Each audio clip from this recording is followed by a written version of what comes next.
Hey, welcome back to another video with your host, DeAndre Simmons, bringing you back more financial news, financial topics to help you in your financial future. Now, today we're going to be talking about business models, right? How to actually create a business plan and a business model, right? So today we're going to be creating a fake business, right? We're going to be creating a fake business with the the model that I'm going to show you today, right? So let's pick out of the vast industries that we can start businesses in. We can break it down to 4 sectors.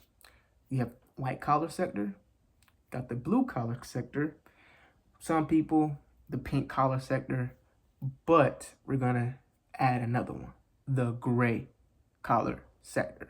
But we're not gonna talk about the pink collar sector, right? So the pink collar sector for those or your customer service, well, your customer service almost helpful roles like secretary, administrator, assistant type of roles, type of industries.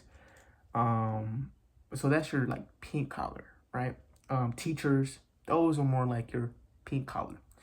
Your gray collar is police officer, firefighter, EMS, nurses, you know, things like that. Well, nurses kind of fall into blue collar work, but anything that's government regulated in a sense, kind of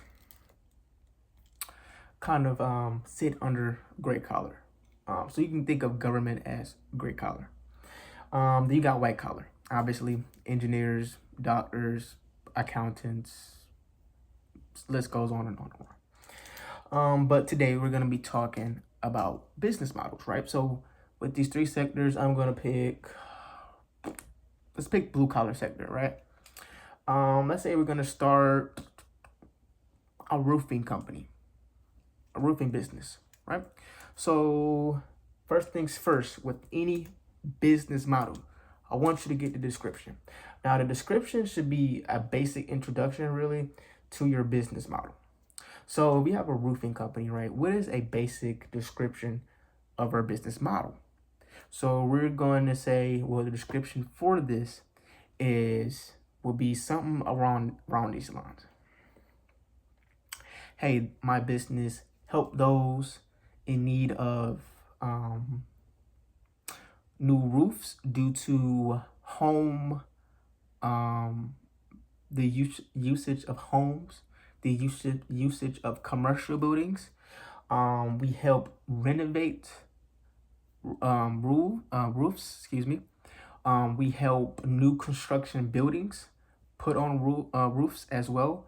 We also come by and maintain roofs integrity, right? So something basic around those lines, right? Almost like your mission statement, right? But your mission statement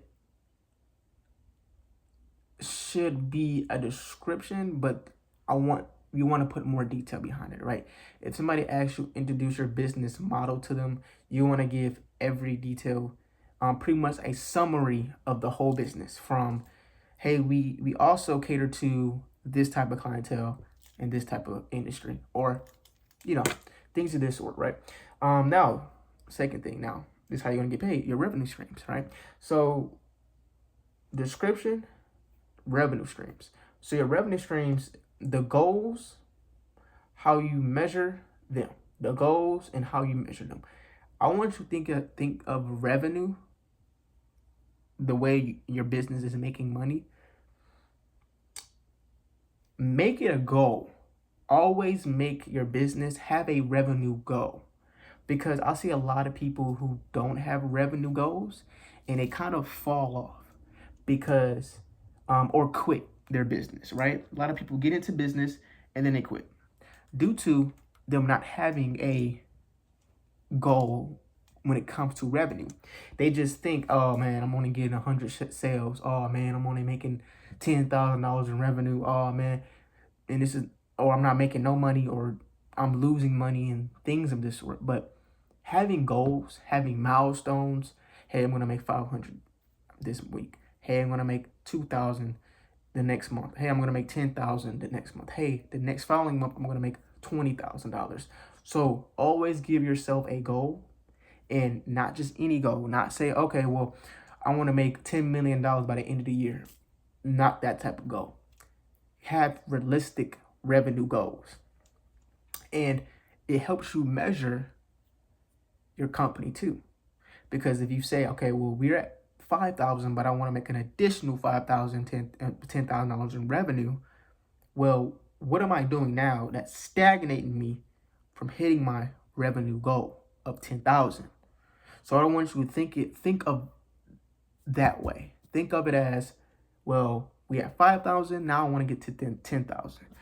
Now, to order to do that, do I need to upsell my previous clients on the roofs? Do I want to add a service where I come by and do a monthly maintenance, right? Instead of just building roofs one time, do I want to have a service where I come back and they could have a subscription model to have me come by and do annually or monthly or quarterly inspections on the roof? And you can charge that, right? So your revenue streams should be different things, right? So our number one revenue stream, which it should be, is building roofs, right? Building new roofs, or for new construction, or destroying. This is a destroyed roof. All of it needs to be replaced in a replacement roof, right?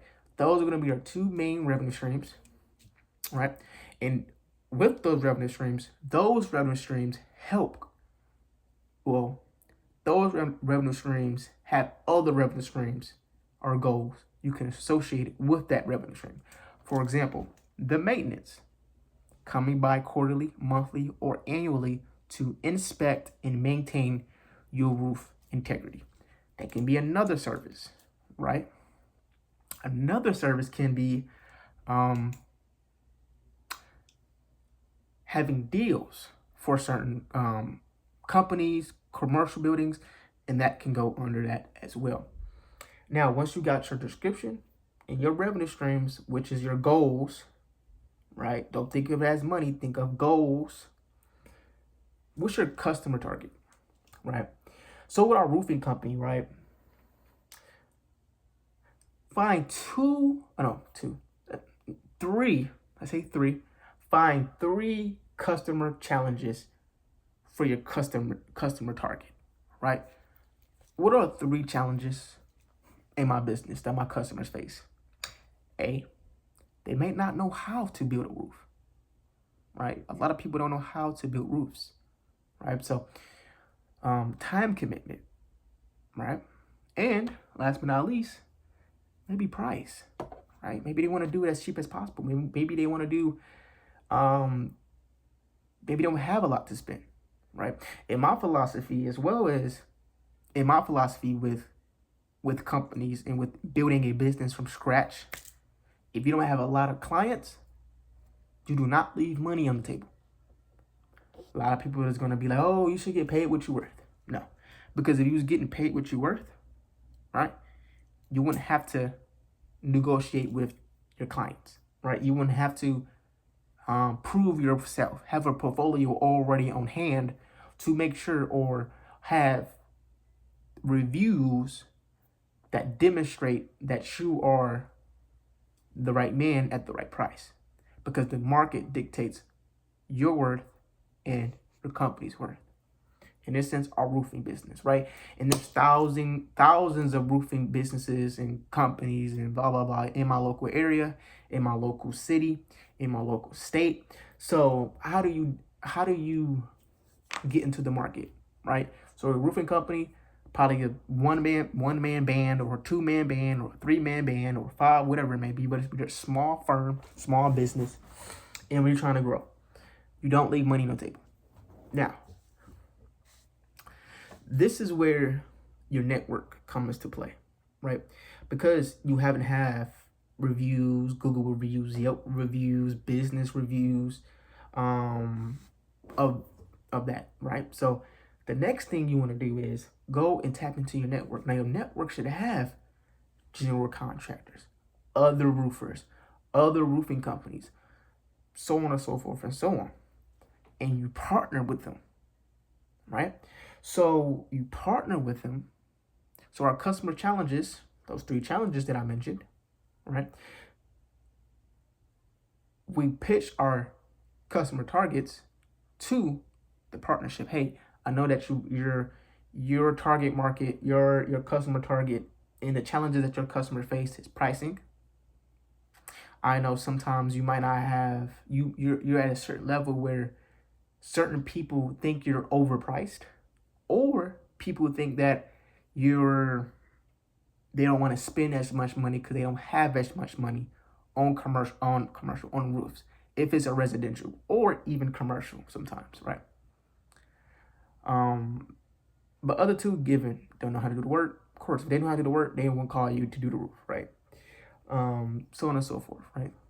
Now, once you pitch to these other contractors and say, hey, well, if you have somebody who you know you cannot serve, and you have an overflow of business, or you have people coming to you that do not have the money as of now, or they don't have the money to spend on the roof or on your price to do the roof, can you send them my way? And 9 times out of 10, right, you have good relationships with people, and relationships are king. Relationships are king. Now, once you do that, you should have word of mouth, referrals coming to you. Just free leads, essentially. They're not going to be every day, every 2 weeks, but you're going to get referrals. You're going to get reference. Hey, I know somebody who probably can do it cheaper. I get you their contact, and hey, you can go over there. They do good work. They can help you out. You want that. You want to have good relationships with your competition. And a lot of people say, oh, they're my competition. Yeah, you want to watch your competition, of course. You want to see what your competition doing, what kind of ads, what kind of marketing, what kind of plan, how they're saving on costs, you want to do that. I understand.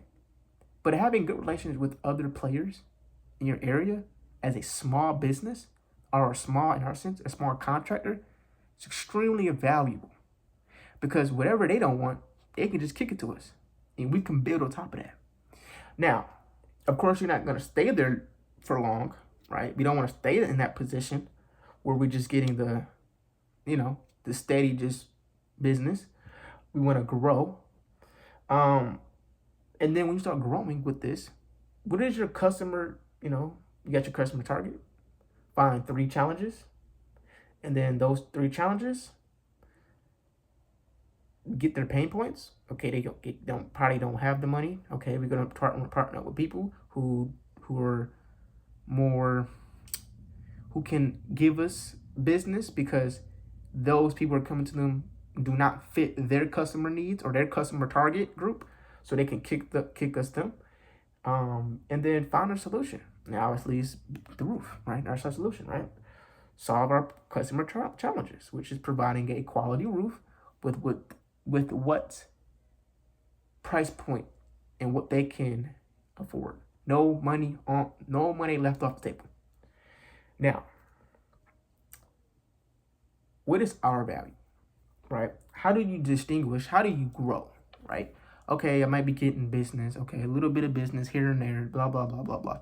But I want to grow. I want to grow into a big roofing company. I want to grow and have full-time workers. I want to grow and have a big staff. I want to grow and have my name echo in the world of, in the industry of roofing. Like, I want to be the top roofer in my area. It's your value, right? Core elements of your solutions that make it unique and different. So, okay, everybody in my industry can build a roof. But what makes me different? Is it how personal you are with your customers? Are you more on do you value your customers? Meaning, hey, do you give them gift baskets? I don't know. It can be How do you make yourself different from your competitors? Do you give your customers discounts? Do you give incentives to your customers? Do you give back to your customers? Hey, you've been a customer for me 3 times in 10 years when you needed your roof to be maintained or this and the third, blah, blah, blah, blah, blah. And we're going to give you $100 gift card, or we're going to send you a gift basket from us to you. Just throwing it out there. That is different, right? Because not only in the business making profit, but you're in the business of keeping good relationships with your customers and clients, because your customer and clients can bring you other customers and clients and referrals, word of mouth. You don't have to rely on marketing and advertising and things like this, or you can get word of mouth and get income like that. Now, obviously your pricing. You have to figure out your package, how you're going to package your solution and what will it cost. What is your solution and how would you package your solution, right? Obviously, we're brand new. Our price point is probably going to be smaller than the big roofing companies, right? So we got to package a different approach. Now we got a description, revenue, customer targets, customer challenges, our solution, our value, and now our pricing. We're almost there, almost done. Now, you remember I said mission statement? What is our messaging to our customers? Now, I want it to be a clear and compelling message that explains why your solution is worth buying. Say that again.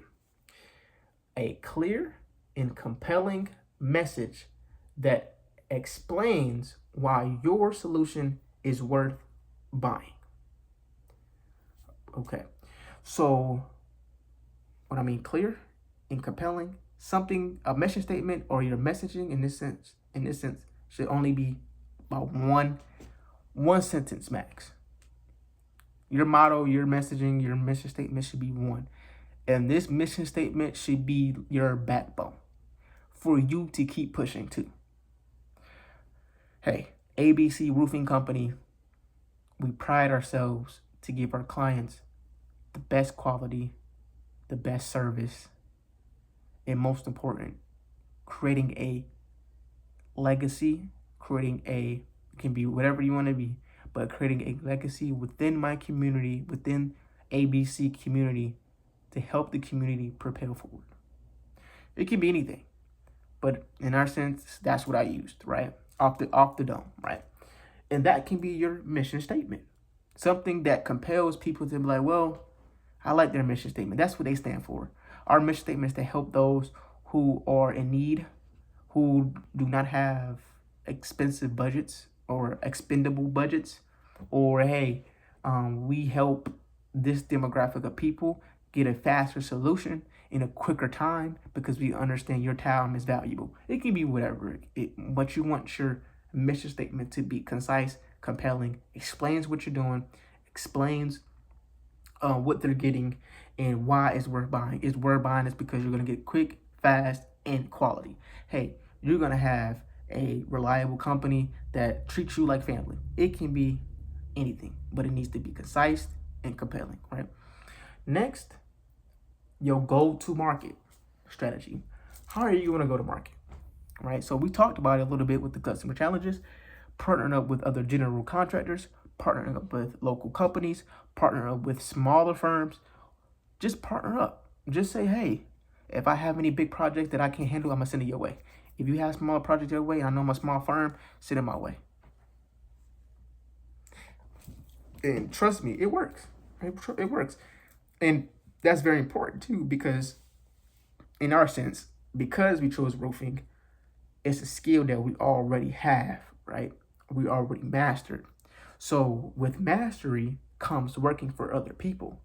Now, working for other people to get our business, our roofing company, we had to be a roofer to somebody else. So you can go back to your old job. You can go to the plentiful of jobs that you quit or whatever, or this and the third, but always leave on good terms, of course, and go back and tell them, hey, I created a business. Can you help me? Now, the investment required. Now, having a roofing company, there's probably thousands and thousands of things you're going to need for investment required. This is where you list out everything you need for your company, everything, and how much it's gonna cost, right? And then the growth opportunity. Is your community growing? My community is growing. A lot of new construction. A lot of people are buying homes. A lot of people are they're buying apartment communities are being built. Excuse me. Um, I see the growth, and if you can see the growth in your city, if you can see the growth, if you can see a house, you know you're in a growth industry, because that one house will always need a roof in the next 20, 30, 10, whatever years, right? Um, so with that being said, that's everything, really. So your business model should consist of your description, your revenue streams, your customer targets, your customer challenges, your solution, your value to your customers, your pricing, your mission statement or your messaging, your go to market strategy, your investment required, and your growth opportunity. But let me touch on go to market. I didn't really talk about that a lot, but ads, marketing, Facebook, YouTube, Instagram, TikTok, whatever it may be, you want to create content, you want to create your portfolio, you want to know, you want to let people know that you're in business, and you want to let people know that you know what you're doing and know what you're talking about. But other than that, thank you guys for listening. See you guys in the next episode. Peace.